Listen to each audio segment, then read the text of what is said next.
मित्रांनो, आज आपण कोलमाचे वडे बनवणार आहोत आणि या रेसिपीसाठी आपण घरगुती साहित्याचा वापर करणार आहोत. आलं घ्यायचं आहे, त्याच्यानंतर लसूण आहे, मिरची, कोथिंबीर, त्याच्यानंतर उलपात, हळद, हिंग आणि एक अंड इत्यादी सामग्री लागणार आहे.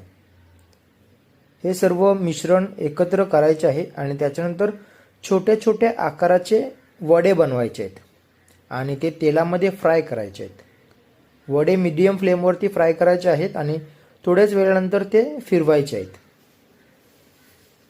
वड्यांना हलकासा सोनेरी रंग आला पाहिजे, त्यानंतर ते फिरवायचे आणि वडे दोन्ही बाजूने फिरवून झाल्यानंतर कोलमाचे वडे तयार आहेत आणि हे वडे तांदळाच्या भाकरीसोबत खायला एक नंबर लागतात.